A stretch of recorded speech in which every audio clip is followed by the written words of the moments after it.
We're rolling. Um, Professor, do you see a change in the relationship between the Soviet and American embassies now? Yes, extremely interesting, because in the last 3 years, the relationship has been changing. There was a time when the two ambassadors wouldn't be either at one reception. Not only now do they meet and they visit each other in their homes, but as you can see, they are here together. So I think this is a very, very good sign, so that the changes that are occurring in terms of East-West are being translated now into interaction and more meaningful cooperation. And how does this affect your country? Oh, it's very, very important for us. If the tensions between the two superpowers ease, if the rivalries between the two superpowers vanish, then of course will not be the small prey, the small animals to be preyed upon. Will not be pawns, because when the two superpowers have had major interests at stake, obviously the smaller nations have been victims. So in the larger sense, it is better for us that this change of relations continues, and in fact that these two countries cooperate more and more. Second, I think if the material resources they have been putting in the rivalry, in the competition, could now be converted into development input, then obviously with our good relations with the two superpowers, we might benefit from that proper diversion of the resources to more developmental purposes. Well, in keeping with that thought, what form should aid take? Gifts or technology? Well, in Uganda, it's very clear that aid in the form of gifts cannot help us that much. There is no one who is going to give you a gift of a house to live in, of food to eat, of a bicycle to ride. Nobody gives you that kind of comprehensive gift. So what do we really look forward to and ask our friends to do for us is, one, if they can give grants and substantial grants, very good. We need massive resources. Small gifts, well, they are welcome. We need grants. But if we can't get those grants, let's get loans on good terms, long-term terms, so that we can build our infrastructure, build ourselves, improve our economies, and pay those loans later on. Therefore, when you have a situation where we have not had a Marshall Plan, where we have not had a lot of infusion into the economies, the more we can get long-term investments, long-term loans, the better for ourselves. And certainly in Uganda, we are looking forward to that. We look for that kind of relationship with our friends. Is technology in the form of knowledge more important than just gifts outright? Right. Now, obviously, I should have added that in our loans, in our search for loans, good-term loans, long-term loans, we're also looking for money to buy technology. We would like to improve our technological base in terms of actual objects, machines, but also in terms of knowledge. If we could build more technical institutes, if we could have trainers of teachers, so that we have a capacity to transmit the technological knowledge ourselves. Because there must come a time also when you stop importing technology. You import a car, you import a tractor, say a more practical instruments. But if you cannot make spares, if you cannot service it properly yourself internally, then you are not you are still very dependent.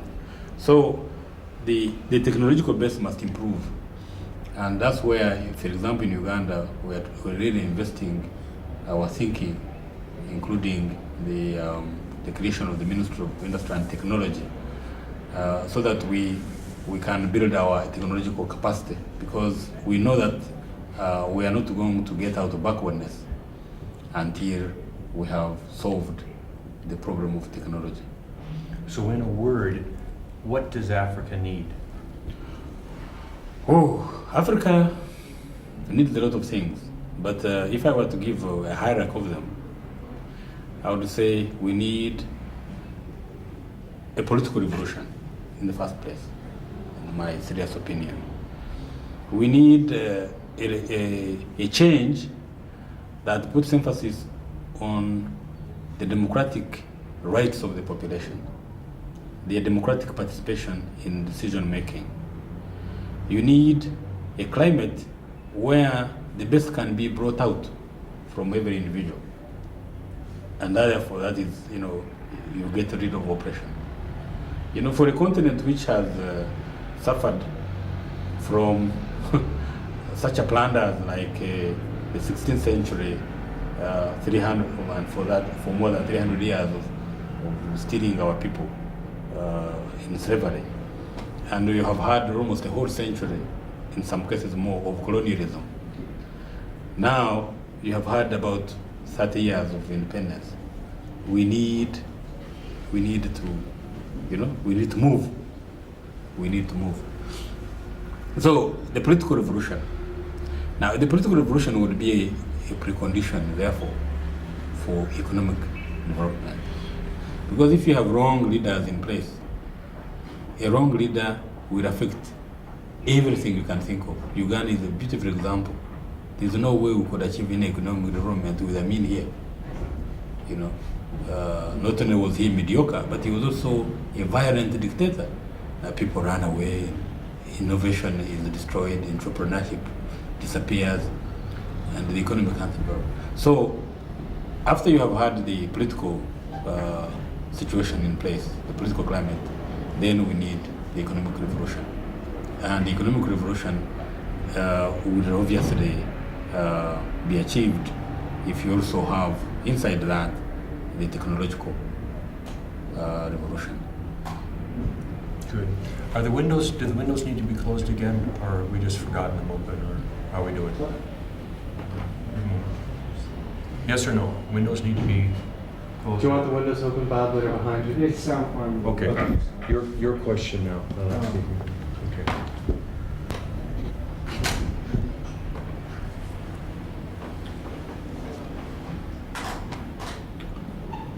What is coordinated U.S. Soviet aid be more effective?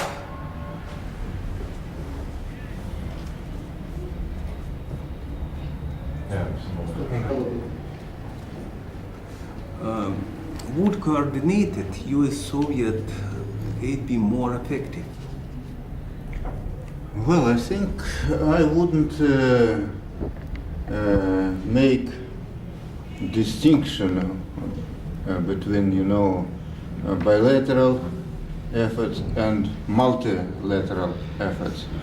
I would say that this should come a natural way. At the moment, I think it is more effective, bilateral cooperation, because we are perhaps not yet ready, we don't have a mechanism, we don't have any experience yet, of concerted actions, together. So I think the main thing is now not to wait until we are ripe or ready, to introduce some joint, coordinated Soviet-American projects here. I think we should continue to cooperate, first of all, on bilateral basis, as we are doing now. For example, the Soviet Union provides, facilities for preparing specialists, Ugandan specialists in our country. We provide more than 150 scholarships every year. You know, it's a big contribution, I understand, for Uganda. We have here, say, agricultural college, which has already prepared some 2,000 specialists in agriculture, mechanizers, agricultural mechanizers. You know, this is a very big contribution, I think, for Ugandan economy.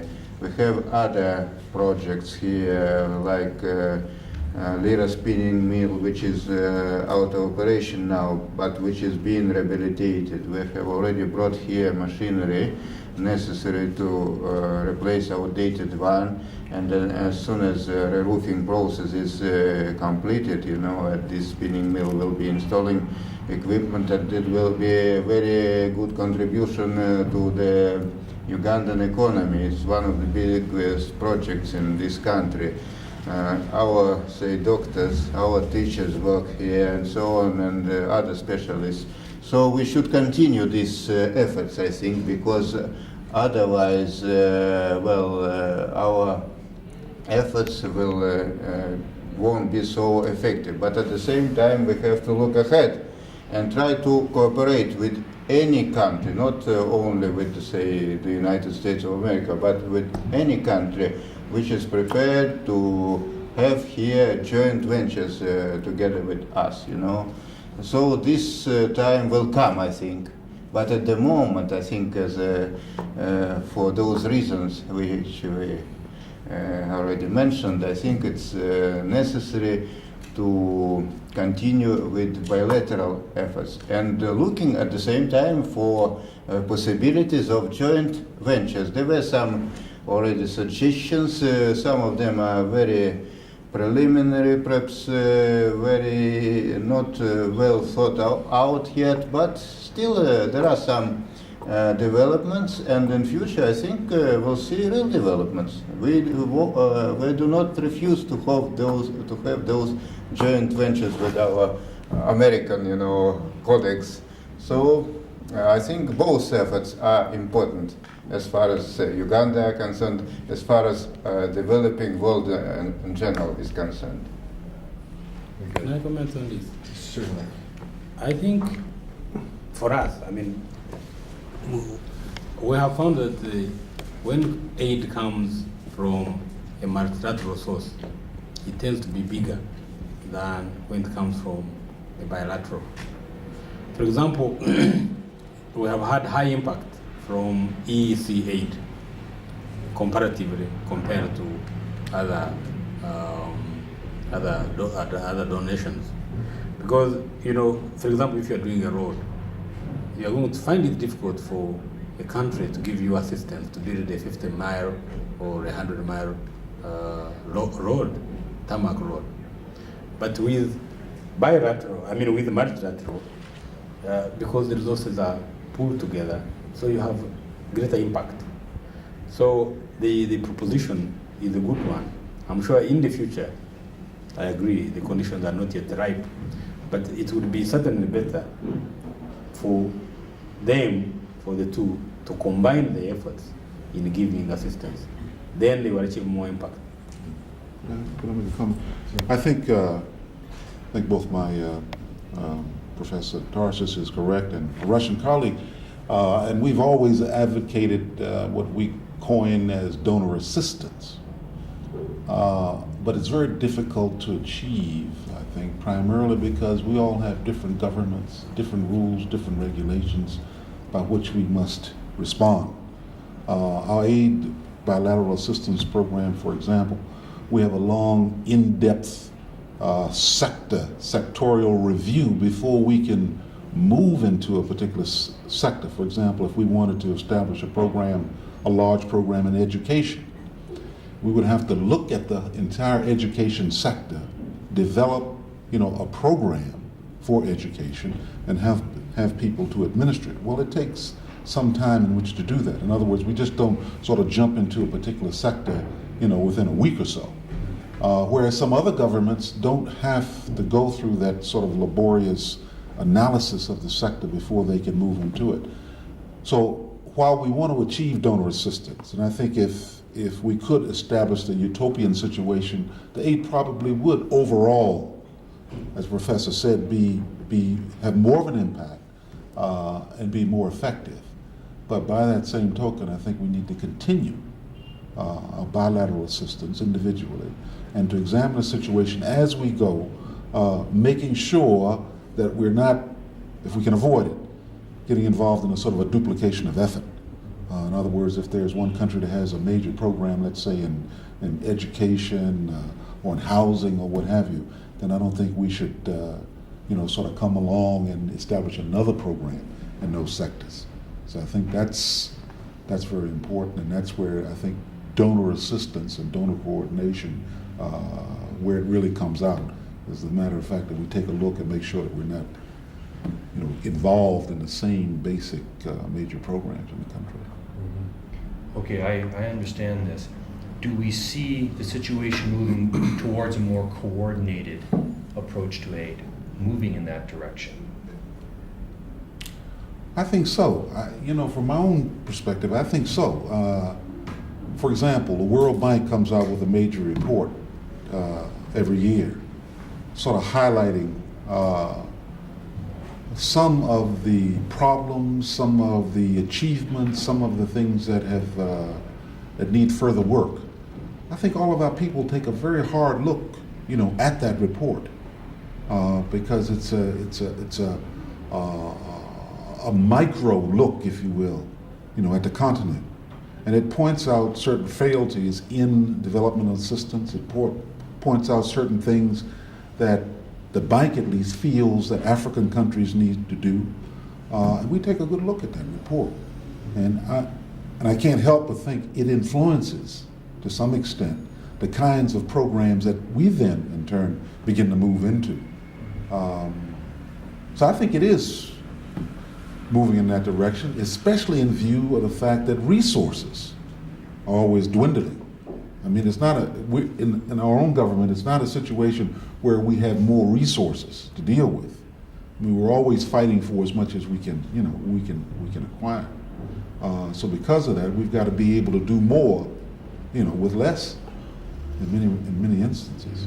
So that's sort of forcing, if you will, I think, more effective use of the assistance, that we get. I think Soviet-American relations or talks prove now that there is growing awareness of a possibility to cooperate and the possibility to interact. In general terms, it concerns major international problems. It concerns economic cooperation, But, this process, as far as joint, ventures, in Uganda in particular, are concerned, well, it will take time. We have to, develop all sorts of cooperations and, even your joint venture is not so smoothly, perhaps, even to get, those two teams, and to coordinate efforts, and to sort out things, it's not so easy, yeah?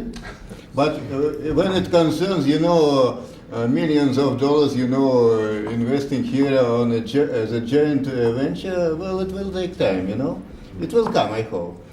We could have, of course, achieved more, for example, because, we wanted to find some proper company to do re-roofing, job here for this spinning mill in Lira.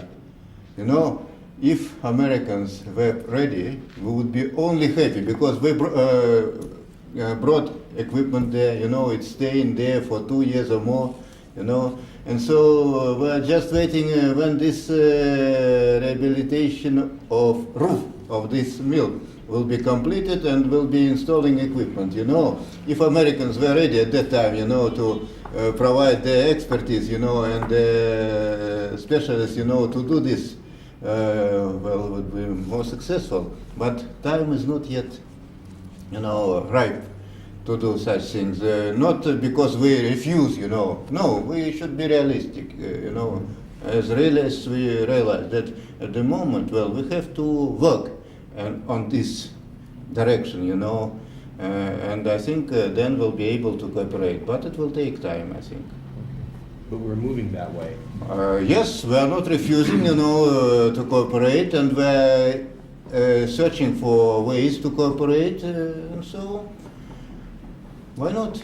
We, first of all, even if we take Soviet-American relations, we are ready to accept joint ventures in our country. Why not to go to the third world countries, you know, and to, again, you know, to have those joint ventures? But the process is a difficult one, and in perspective, I think it's possible. Hey, Professor, question here, how are we doing on tape? End of the Last time. lap for Africa. Put it another way. Who is ultimately responsible, Professor, for Africa's development? Oh. That goes without question. Africans themselves. Development cannot come from the sky like rain. Development is a process which the people must participate in themselves. In fact, I see development as composed of three things. You need growth. Certain things must grow. If you are providing services, they must have more services. If it is schools, there must be more schools. Growth in the essential. Then you must have participation of the people in generating that growth. They must participate in generating the growth. If you bring the growth and impose it on them without they appreciating and generating it, that's not development. And thirdly, you need sharing of that growth, the benefits of that growth. You participate and then you share. When those three things are not present, to me, there is no development. Now, in Africa today, we are getting more and more participant population. The government, the changes are occurring, and more people are getting involved.